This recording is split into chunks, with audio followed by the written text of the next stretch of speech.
everybody. Happy Thursday. I almost forgot what day it was because my week has been all over the place. But when it's Thursday, I'm on Twitter. So if you ask you questions using the hashtag KatieFAQ, I've already been on and talking with many of you. And then I have a journal topic at the end. Thanks, Selena, for that. And to give you a little update, I had a very successful LASIK surgery yesterday.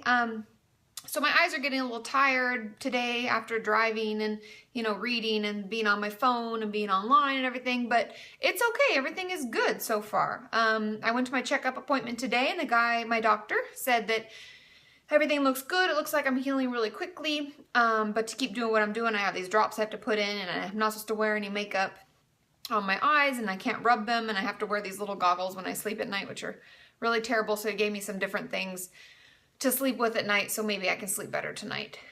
But anyway, so that is that. That is a wrap up of what's going on with me. And I'm going to Mammoth this weekend, and he said that'll be fine too, no problem, as long as I'm wearing my goggles and I don't, get too much sun in my eyes, because my eyes still, the light is it's a little uncomfortable. Okay, but enough about me, on to you. Now I have 3 questions as well as a journal topic, like I said, so let's get going. First question.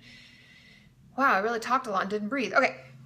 Can a person have DID, which stands for dissociative identity disorder? I have a video about that if you're curious, if you want more information, or any disorder that usually comes after a trauma without a trauma occurring. Now, there are a couple things that we technically cannot get if a trauma hasn't occurred, like PTSD, post-traumatic stress disorder. If there's no trauma, then we can't technically have PTSD. We can have anxiety, we can have anxiety disorders of any sort, but DID and things like that can definitely happen to people who haven't had a trauma. I've even had many clients who, because a lot of times if we have an eating disorder, if we self-harm, a lot of times that means that we've had some kind of trauma.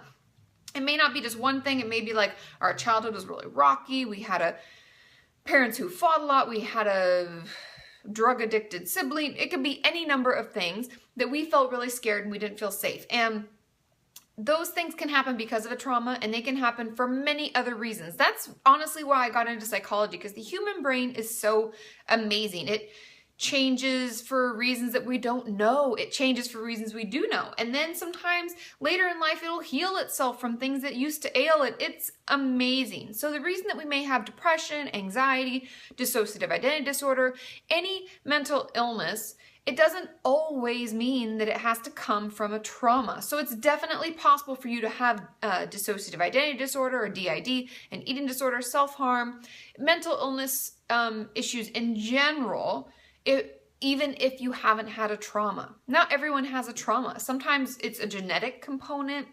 Sometimes it's a stress-related component. Other stuff is going on. It could be any number of things. So just know that you don't have to have a trauma in order to have DID or an eating disorder or self-harm or anxiety, depression. The only one that I know that is pretty strict and /rigid with the diagnoses is PTSD.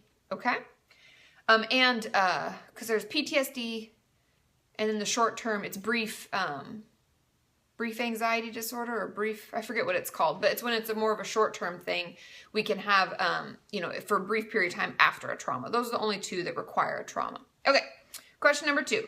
I've gotten to the point where I know that I need more help than just therapy, and there's an IOP program that I want to join, but I have bills to pay, and I need more than just a part-time job. What should I do? I hear this from a lot of you, and it's got a lot of likes on Twitter. And that's a great way also, if any of you are new to my channel, if you don't know what kind of questions you necessarily want to ask, or you don't know if I've already answered something, you can see what other people have asked searching for that hashtag, and then just give them likes if you would really like those questions answered, okay? So what can we do? I remember when I first started at the eating disorder clinic, it was an inpatient, and I thought, how do people afford to do this for months on end, and they have bills, and what are you supposed to do? Now, that is where I don't know what they'd call it necessarily in other parts of the world, but in the States, we call it going on disability. Now, easier said than done. I know many of you, when I did a video about this before, talked about all the paperwork and how you have to have certain documentation from your clinicians, your physicians, all sorts of your professional team, so to speak. You have to have letters and documentation from them, but it can be done. If you're feeling like therapy isn't enough and your insurance would cover the IOP already, there is already proof that you need a higher level of care. And needing that and not being able to fully support yourself, I think you have to document how much you're able to make And oftentimes they'll give you stipends, they'll help you out in the meantime while you go on disability. Now, it's something that you're gonna have to continue to apply for if you needed to go on for a longer period of time, but I would definitely look into that. And I would even talk to the IOP program about it, because I remember at the clinic I worked at, the people in the office really helped our clients with setting that up and getting that to work, okay? And if any of you have tips and tricks, I know before when I talked about this, everybody gave their helpful hints about it, but let us know below what's worked for you. Was it a ton of paperwork? Was it overwhelming? Was it cool? Because that's something that a lot of us wonder about. Like, I need more help, but how do I take time off? Because I know bills don't stop coming. Even if I stop working, they're still gonna come, and we need to be able to care for ourselves. Okay, question number 3. How can I make time for recovery with 5 to 7 hours plus of homework a night? There's never enough time, and I'm already often up till 2 or 3 in the morning. Now, this also got a lot of likes, and there are a couple things that I want to talk about when it comes to this. Number 1, you can take time off from school. I know many of you don't want to because we don't want to fall behind. We don't want to not be in our class, not graduate with everybody, not blah, blah, blah, blah, blah. But our health and our recovery is a little bit more important than that, wouldn't you say?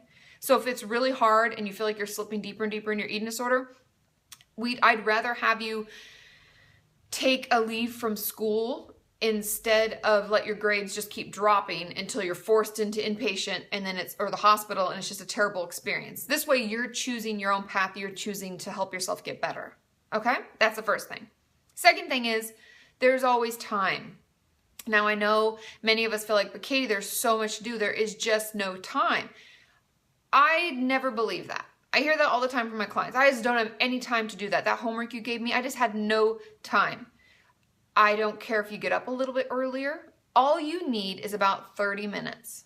If you can't give me 30 minutes to help work on yourself and work on your recovery, then I think you need to take leave. I think you need to go out for medical leave from school for a while and have your therapist or your doctor write a letter. But give yourself 30 minutes. Maybe that means getting up earlier. I'm not a morning person, so I understand that that's difficult, but it's not something that we can't do. Or maybe we have a break during school, like part of a study hall, and instead of using it the way that we're supposed to, we use a little bit of that time to work on our DBT workbook, or our self-harm workbook, or eating disorder workbook, or whatever it is that we're working on.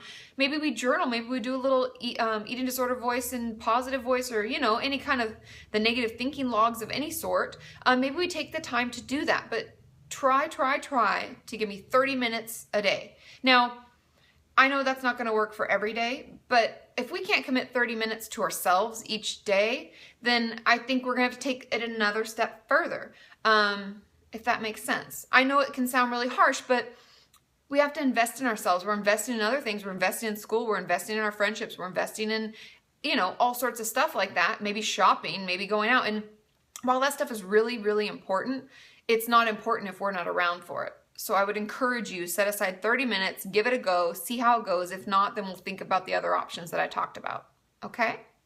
Now, the journal topic from Selena is really cool. Thank you, Selena, for sharing this. She says, it's a journal topic for more positivity in our everyday lives. Every time you say yes, but, how many times do you do that? Yeah, but, try to replace it with yes, and that's why, blah, blah, blah, blah. So instead of when people are like, oh, that jacket's so cute on you, or something, you're like, oh yeah, but it was a hand-me-down or whatever. Instead of saying yeah, but, we say, yeah, and that's why I got it, because I love it and it's great and thank you so much. That's so nice. There are so many things that this can apply to help us turn around our brain and make it more positive versus self-deprecating or negative in any way. So give it a go. See how it works. Instead of saying yeah, but, try to replace it with yes, and that's why. Okay, I love you all. I'll see you tomorrow because it's Finally Friday. And then I'll see you on Monday. But ask your questions on Facebook for tomorrow using the hashtag KatieFAQ. Bye!